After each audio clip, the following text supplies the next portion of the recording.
wat een dag uit en dan lijkt het wel simmer. Dan hebben we temperaturen die we in mei echt zien komen. En de aanroende nacht dan. Het weer warm, maar zo'n 13 op plakken 14 graden. En dat zijn temperaturen die kom je in de simmer in de nacht niet zien. Nou ja, en het warme waar blijft nog wel even.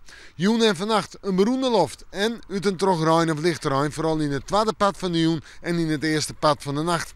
En verder is een hege temperatuur. Zo'n 12 of 13 graden. En de wind is er haast net uit het eerste, het zuidesten waai zwak of matig. En morgen dag, mensen, we beginnen nog even met bewolking. In de midden vooral de zinnen erbij. En dan op een nij die warmte. Zonnetje, 18 graden.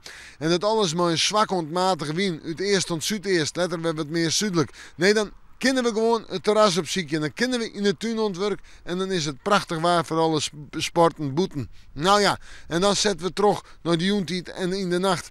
Nog altijd een droeg waar. En s'nachts ik een droege dag. Alleen de temperatuur even wat lager.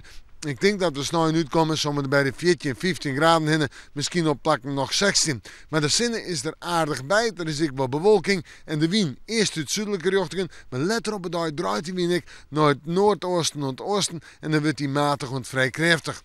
Zeggen we vooruit, dan heb ik man een droege dag staan met een protte bewolking, misschien nog een beetje zinnen. Tiesje een droege dag met flink wat zinnen. Waasje een droege dag met flink wat zinnen. En die dagen een temperatuur om er bij de 11 of de 12 graden hinnen. En dat zijn normale temperaturen voor deze tijd van het jaar. We maken morgen, maar weer even in het waasje.